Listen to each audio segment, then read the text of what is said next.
Minister, Cabinet Minister Singh, the Honorable Chairman, the DGP, ADGP, IG, the DIG, the police personnel, Mayam, mainly ILP, Inland Permit, the illegal immigrants, Kamari, Lena, Dil Tauriba, Mayam, Sugar, we have the Medagi friends, Punamak. Kainuning Assisi, Ekoigi Honorable Prime Minister Narendra Modi ji ki makhada Honorable Union Home Minister Amit Shah ji na move tawraga yamna ekoigi Manipur gi sensitivity regarding illegal immigrants aduga ekoigi indigenous population yam picture grab indigenous population sigi khalakanda inner line permit system satna nabagi PB rakram matung da bitare masida ekoina karamai to gana effectively implement wadage haidna masigi makhal makha kaya ge ko implementation si police department gi through the intelligence networking hangana sigi damga tongana ILP gi countersing Mari Lainaba Judy Bam, Mao, Airport, More, Mapam the Hangaga Honorapuni. Honoraga Sulaya, the hen effective when about modern technology. Season about the Kali, Potaki, Union Home Ministry, the Gi Ayab, Lauru Matunga, the Koina, some internationally reputed to Israeli farms in Taurakanda, Equigi use of facial recognition system se koi install tong na be koi processor pani ma se koi sahi mu phare ma si honor ko je hector ko de ki I'll be hector ko de ki ramai to ching to ja do ngasi di ai gi company gi ma de police ki leiriba home gi department gi leiriba mayam gi yamna restless effort tuna mara moira kan ngasi de koi launch to bunga me koi trial torpa koi re trial the Ngasai Mayam or a canotion Medagi French no be given trial the Koi Paba Horo, trial the Nan airport again of Fai Adugangaranga Ima Marketa Gi Ama Fai. Karino Hapagan the Masi Fari Sigiam na Quina. Inner line permit is Suto Wusi, a quick stay the Manipur with the three ladies see. Inner line permit ki domestic key tourists or domestic ki Lakpa. Atopa state sindagi Lakpa India manungi oibama aduge India manung dagi nataba atopa state mapan dagi Bangladesh dagi umdi Myanmar dagi sangakpa illegal immigrants suma ani sigi training musi Manipur dalis yam chau bu training aduna masigi threat se koina kamai ta counter to buda ge na to kana hybrid technology to kana koi sinbani aduna kuji koi mafam airport camera mari khingre mau gi huji khinna ready tawre jiri ba mari khingre khongsangi railway station khinna ba honari adagi even more security ki kari gi lai bagi yanga kana more behang loina khoi masi khinna bagi khoi part by part step by step khoi tawre sigi ma thakta yamna huji huji khoi imphal isam di west gari ani gari si dai khoi adum camera se palaga mana dum gari mitin ba jaga ma da gari je khamag lai je doini aduga mana dum lai raga detect of doini kari detect of the am lai se ke no ha kana inner line permit issue to bom matam da madi akhoina khandok ko matam na khoi pass am issue dori adugi pass su da moi gi photo moi gi address loi yaw buni na hai ba sing ji ba gi akhoi gi computer is the loi hapchen graga maduna dum automatically thije bani aduna masi tawr graba matung si da koi am sathina effectively defaulters ILP ki pass yauduna Manipur da mi laiba ngamoroi maram ni kaino da moi aman na da imung da sum lai ya da na kaino matam du time du bar wor ko sum pan tholak da blina so in rei ko ne madu ki tawgani aduna hai di sima ai Manipur ki miyam da ngasi koi Bharatiya Janata Party 2O sigi sarkar ki mai gai da ki mayam da koi खुशी नजरे है जगह से launch तो जब नहीं ima market ki ngarang phabagi leire adagi nahana si airport ki phabagi leire aduna masi leire banina ikoi inner line permit pair ga all illegal immigrants singsi phawbada ikoi kamaina detect tawsige haibagi port ama ikoi ji mi chamri bu phai ikoi ji Myanmarese 400 mu pharag le haibasing ji ikoi photo lauraga moi deport tawba tawdringai gi ma ado deport tawram matung da mukchanga pura sanga torba ji yam laina ko identify tawbu ngani sima ikoi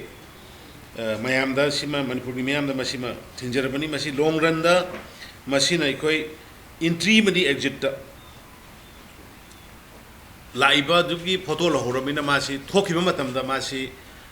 thokrabra haibagi record haiba mayam da loina sida monitor tawba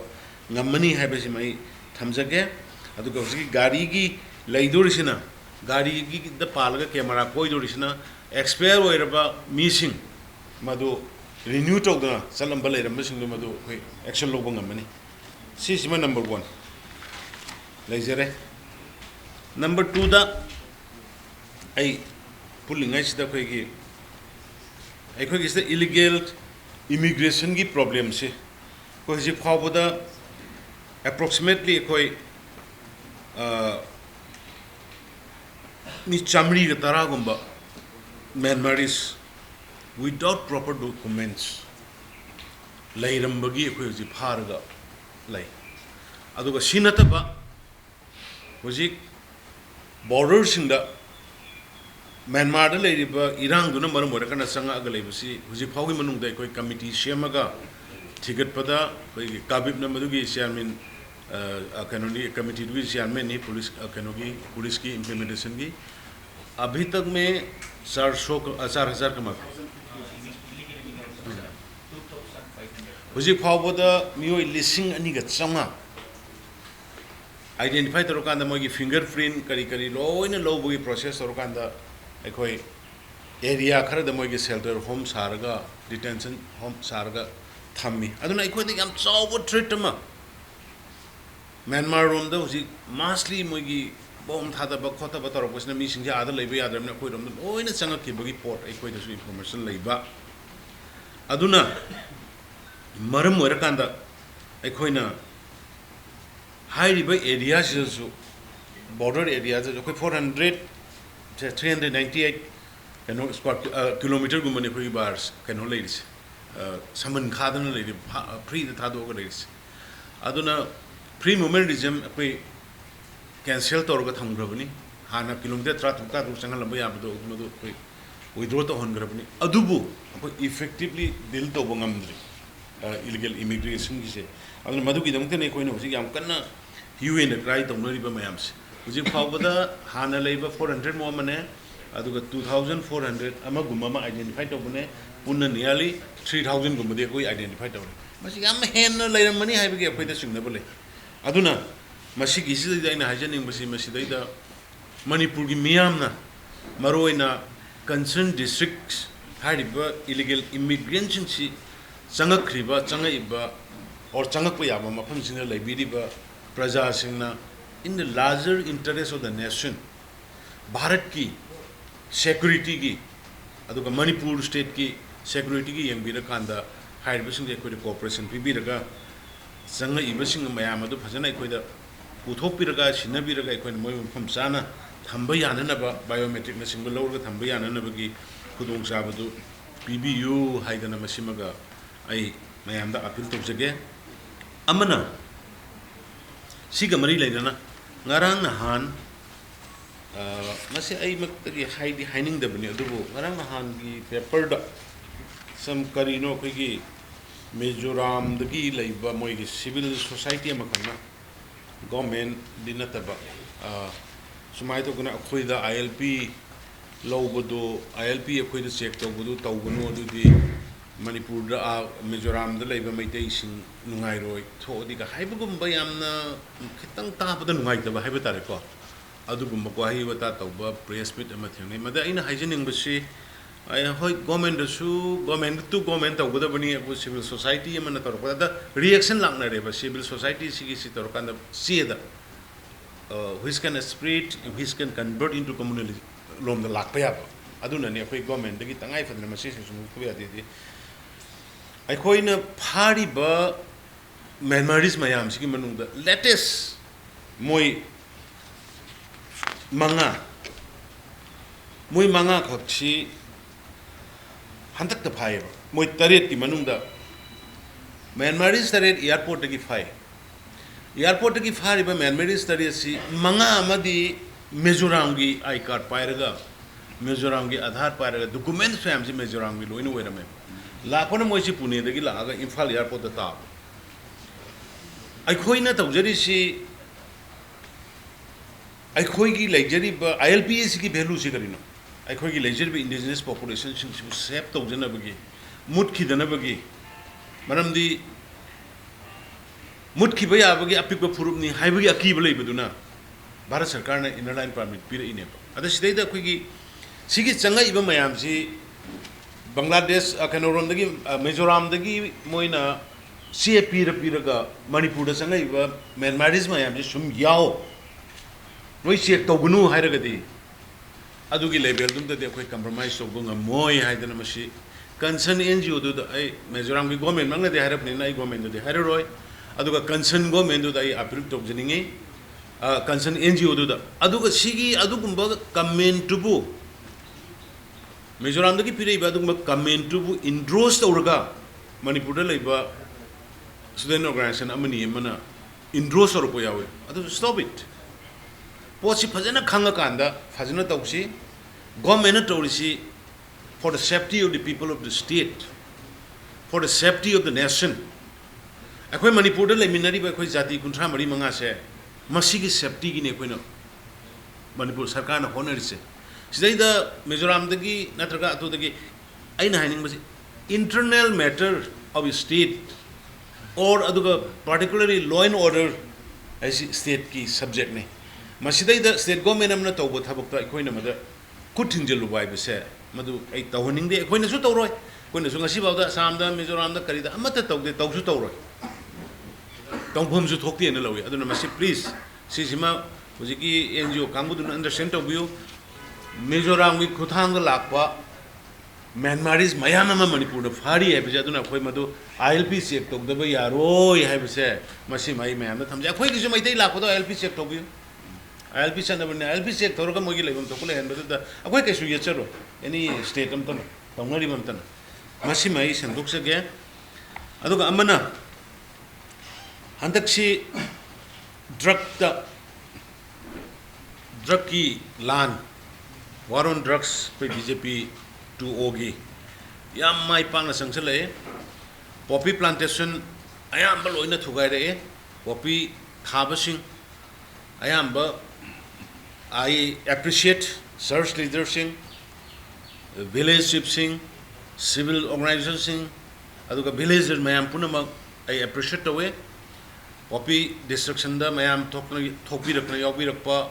tawdana ba appeal torpa search ki leader sing naga punna thokpi rakna highway rakpa khopi rakpa koi appreciate the way aduna government ki side ki su totally illegal drugs poppy plantation se koi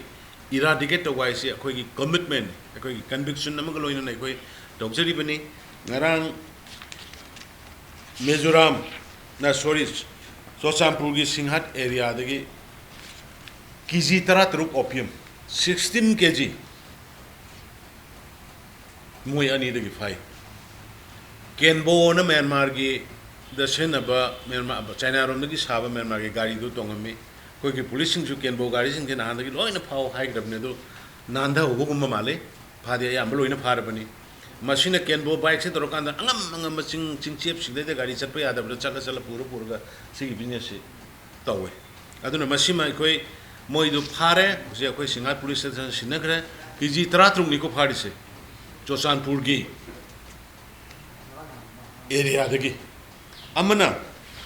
achoba breakthrough amana nahan Assam da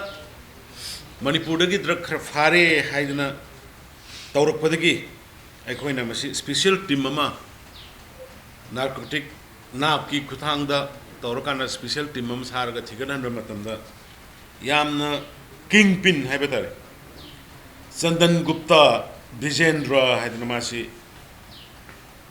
Senapati district dagi Senapati gi marang de da dukan tor galeba ma phare ma pharmang da mangona hare huji phawmanung da mana Guwahati ga Dimapur ga da mana yol 562 shops ma yon gre haidana adagi magi bank account kari kari se to mutam da koi 1 crore muki leirame khoi hojik nap ki makhada or koi gi central gi moi gi narcotic ki ek ki matungina even moi gi property ekhoina munbai abagi forfeit to boya abagi adu gi provision lai adun hoji madu phau yaung koi case lokhat khare aduga mana haidor podagi khoi mi khara amasu phare adu mana tawrai 2023 gi February dagi na 7 consignment tare lakma Assam amadi Nagaland da haiba kan posting gi yonba satpagi leire aduga mana haidor podagi Chandan Gupta dagi magi associate ani amasu phare haiba se Deepak Kumar Jaiswal haiba maje Kisan Lal Jaiswal Kamalpur village Mugra Badshapur Jamshedpur district UP dagi ni Maram bazar da leirobani aduga masi Chandan Gupta haiba kingpins ki khwaidagi close co-worker ne amana Siri K Athini sahi nimpu masi Loli Saram haina Katon mai Pio Senapati dagi ni masi April thada Chandan Gupta sina magi Athini haiba yum sidagi 40 shop case laura kanda yolakpa Gupta na ladies ma ondagi laiba aduna ngasai gi haijuri ba honorable union home minister Amit Shah jina toina haiba top to bottom to top haiba do koi investigation karai de laibano kana da yon bano kana na lobno karai de gi porkono haiba gi madu gi koi yamna top to bottom to top madu gi investigation tor kanda drugs illegal drugs maro na poppy number 4 haiba posse koi totally eradicate taunana ba government ge site ge koi honorable cabinet minister sing aduga honorable MLA sing aduga official sing yaunai koi yam kanna hona jari